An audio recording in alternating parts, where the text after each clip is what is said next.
মাটিগাড়ার খবরে নজর রাখবো, কারণ এখানে আর্যিকর বিচার চাইছে, আর বিচার পেল মাটিগাড়া। 1 বছর 17 দিনের মাথায় বিচার, ফাঁসির সাজা শোনানো হলো মাটিগাড়ায় নাবালিকাকে খুন ধর্ষণে অভিযুক্তকে।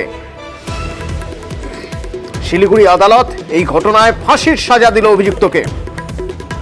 এখান থেকে আমার প্রতিনিধি পার্থপ্রতিমকে আমার প্রশ্ন থাকবে। পার্থপ্রতিম, ফাঁসির সাজা ঘোষণার আগে ফাঁসির সূচনা ঘোষণা কেন, তার জন্য পর্যবেক্ষণ হিসেবে আদালতের পর্যবেক্ষণ ছিল rarest of the rare case. এক্ষেত্রে rarest of the rare case কেন বলা হচ্ছে?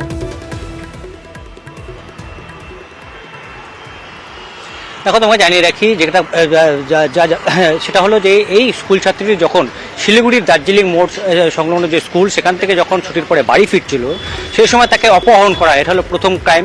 তাকে অপহরণ করা হয়, তাকে সাইকেলে চাপিয়ে বাড়ি পৌঁছে দিতে এই প্রলোভন দেখিয়ে সেই নাবালিকাকে সাইকেলে তোলে মোহাম্মদ আব্বাস। তারপর কোথায় নিয়ে যায়? একেবারে একটি নির্জন জায়গায়, সেখানে নিয়ে যায় মাটিগাড়ারি। সেখানে তাকে ধর্ষণ করে এবং ধর্ষণের জেরেই তার মৃত্যু হয়েছে, এমনটাই কিন্তু এভিডেন্স উঠে এসছে তদন্তকারীদের হাতে। এবং তারপর তাকে খুন করা হয় এবং যাতে তাকে না চেনা যায়, অর্থাৎ তার পরিচয় লুকানোর জন্য পাশেই থাকা ইট দিয়ে মুখে কিন্তু থেতলে দেওয়া হয় এবং তারপর সেই দেহ সেখানে ফেলে আবার সেই সাইকেল চালিয়ে নিজের বাড়ি কিছুটা দূরে, তার বাড়ি যেখানে ঘটনা ঘটে তার থেকে কিছুটা দূরে তার বাড়ি, সেই বাড়িতে সে চলে যায়।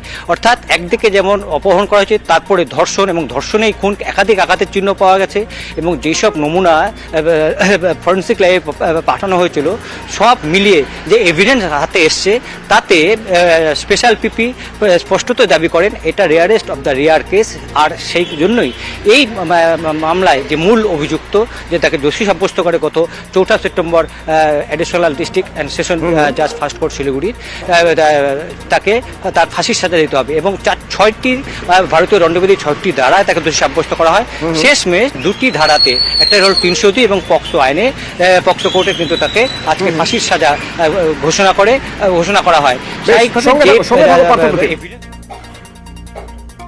আমরা এই মামলায় digital evidence, electronic evidence, DNA evidence, DNA এক্সপার্টকে ডাকা টোটাল 22 জন সাক্ষীকে আমি এখানে এক্সামিন করেছি। আমি 21টা জাজমেন্ট ইন্ডিয়ান অ্যাব্রডে দিয়েছিলাম এবং তার উপর বেস করে অনারেবল কোর্ট আজকে মেনে নিলেন যে লার্নেড কোর্ট আজকে মেনে নিলেন যে হ্যাঁ, এটা rarest of the rare case. এবং তাতে যে 3টে সেকশন, তার মধ্যে 2টো সেকশন আর একটা সেকশনের প্রয়োজনীয়তা ছিল না, তাই জন্য 302 ইন্ডিয়ান পেনাল কোর্টে এবং সেকশন 6 অফ পক্সো অ্যাক্টে ওকে ডেথ সেন্টেন্স দেওয়া হলো।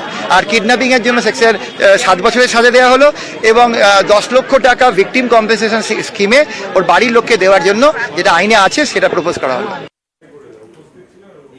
আমরা 3 রকম এভিডেন্স কালেক্ট করলাম। একটা ডিজিটাল এভিডেন্স, একটা ফরেন্সিক এভিডেন্স, আর একটা খুব সাইকেল রাইড প্যাটার্ন। আমরা যা সিসিটিভিতে অ্যাকিউজ পার্সন সাইকেল চালিয়ে গেছে ওটা আমরা প্রচার করলাম। তারপরে অ্যাকিউজ পার্সনকে আমরা সাইকেল চালিয়ে একটা ভিডিও করলাম, এফএসএল পাঠালাম, এটাকে ম্যাচ হলো। আর আজকে এই কেস সেন্টেন্স হলো capital punishment, hand till death. আমরা সবাই স্যাটিসফ্যাকশন ফিল করলাম এই কেসে আমরা ইনভেস্টিগেশন করতে গেলে। আমার পুলিশ সবসময় পাবলিকের সঙ্গে আছে, এটা পাবলিকের সাথে আছে। 1 বছর 17 দিনের মাথায় বিচার পেলেন নির্যাতিতা।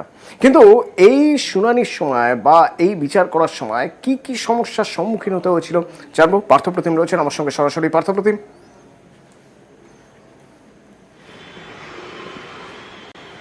এখন তোমাকে জানিয়ে রাখি যে স্পেশাল পিপি তারা আশা করেছিলেন যে আরও 2-3 মাস আগে কিন্তু এই মামলা নিষ্পত্তি হতো, অর্থাৎ আজকে যে সাজা ঘোষণা হলো ফাঁসির সাজা, তা আরও 2-3 মাস আগেই কিন্তু সে কম্পিটিশনে চলে আসতো। কিন্তু কেন এলো না? যে এই যে বিরোধী পক্ষের আইনজীবী অর্থাৎ আব্বাসের আইনজীবী, তারা হাইকোর্টের সার্কিট বেঞ্চ অর্থাৎ জলপাইগুড়িতে তারা গিয়ে মামলাটাকে নিয়ে যায়। কেন নিয়ে যায়? যেহেতু দ্রুত মামলা নিষ্পত্তি হলো, যেইভাবে যে এভিডেন্সগুলো দ্রুত তদন্তকারী কর্তারা নিয়ে এসেছিল এবং তাতে শুরু থেকেই যে দাবিটা করা আসা হয়েছিল যে এই ধর্ষণ খুনে একজনই অভিযুক্ত, সে মোহাম্মদ আব্বাস, অন্য কেউ এর সঙ্গে জড়িত নয়। আর সেই সব এভিডেন্স যেভাবে চলে আসে, তোমাকে জানিয়ে রাখি যে একদিকে যেরকম 7খানা সিসিটিভি ফুটেজ খতিয়ে দেখা হয়, পাশাপাশি যেখানে ঘটনা ঘটে তার পাশেই আরও একটি ছাত্রী সে ঘটনার সাক্ষ্য দেয়। 22 জনের সাক্ষ্য নেওয়া হয়, তার মধ্যে অন্যতম এই ছাত্রী সাক্ষী, কারণ সে দেখেছে আব্বাসকে ঢুকতে এবং সেই সময় যে শারীরিক অত্যাচার করা হচ্ছিল, ধর্ষণ করা হচ্ছিল, তার আওয়াজ আওয়াজ, এবং আবার সেই ঘটনাস্থল থেকে বেরিয়ে যাচ্ছে আব্বাস, পুরোটাই সে দেখে ওই ছাত্রীটি, এবং তারপর যে সাইকেলটি যে আব্বাসেরই, এবং সেই সাইকেল চালিয়ে দার্জিলিং মোড় থেকে ঘটনাস্থল, এবং আবার ঘটনাস্থল থেকে সেই সাইকেল চালিয়ে যে সে বাড়িতে ফেরে, সাইকেলের প্যাটার্ন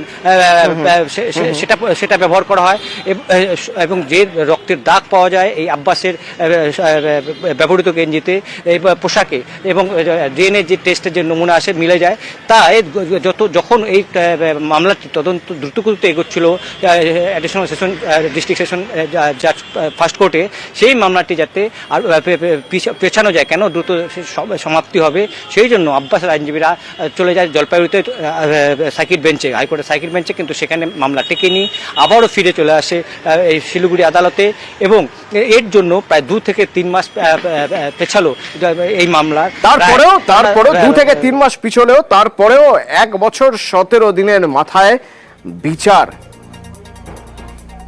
দেখুন, আমরা এই ট্রায়ালটা শুরু করেছিলাম জানুয়ারি মাসের মাঝামাঝি সময় থেকে। মানে আমার কেরিয়ারে আমি এরকম নৃশংস রেপ দেখিনি। তার হাইমেন কমপ্লিটলি র্যাপচার হয়েছে, টিয়ার্ড হয়েছে, যেটা আমাদের মেডিকেল এভিডেন্সে উঠে এসছে। অনেকগুলো কারণ ছিল, তার মধ্যে একটা কারণ ছিল ডিফেন্স, মানে যারা আমার উল্টো দিকে আছে তারা হঠাৎ করে অনারেবল হাইকোর্টে একটা পিটিশন ফাইল করলো যে মামলা এত তাড়াতাড়ি কেন হচ্ছে। তো যাই হোক, এগুলো আলটিমেটলি অনারেবল হাইকোর্ট এটা এন্টারটেন করেনি, কিন্তু আমাদের ওখানে 2-3 মাস নষ্ট হলো। 8 মাসের মধ্যে আমাদের গোটা মামলাটা শেষ হলো। বিচার পেল মাটিগাড়া, আদালত চত্বরে উচ্ছ্বাস, আর কোনো মেয়ের সঙ্গে যেন এমন না হয়, প্রার্থনা ওই নির্যাতিতার মায়ের। আমি এইটাই বলবো, আমি ন্যায়ের উপরে ভরসা করছিলাম, न्याय पाइसी। थोड़ी देर के मजा के लिए किसी का घर उजाड़ दिया, ऐसा का हैंग नहीं तो क्या होना चाहिए। इस सभी रेपिस्ट मर्डर भी नहीं हो, रेपिस्ट सिर्फ शुद्ध रेप करने जो करेगा ना उसको भी हैंग हो। আমার মেয়ে মারা গেছে, আমি ওকে পারবো না ফিরে আনতে পারবো, আমি খুশি তো নাই। আমি ন্যায় পাইছি, ন্যায়ের উপরে ভরসা রাখলে পরে ন্যায় পাবো, ওইটাই আমি বলছি।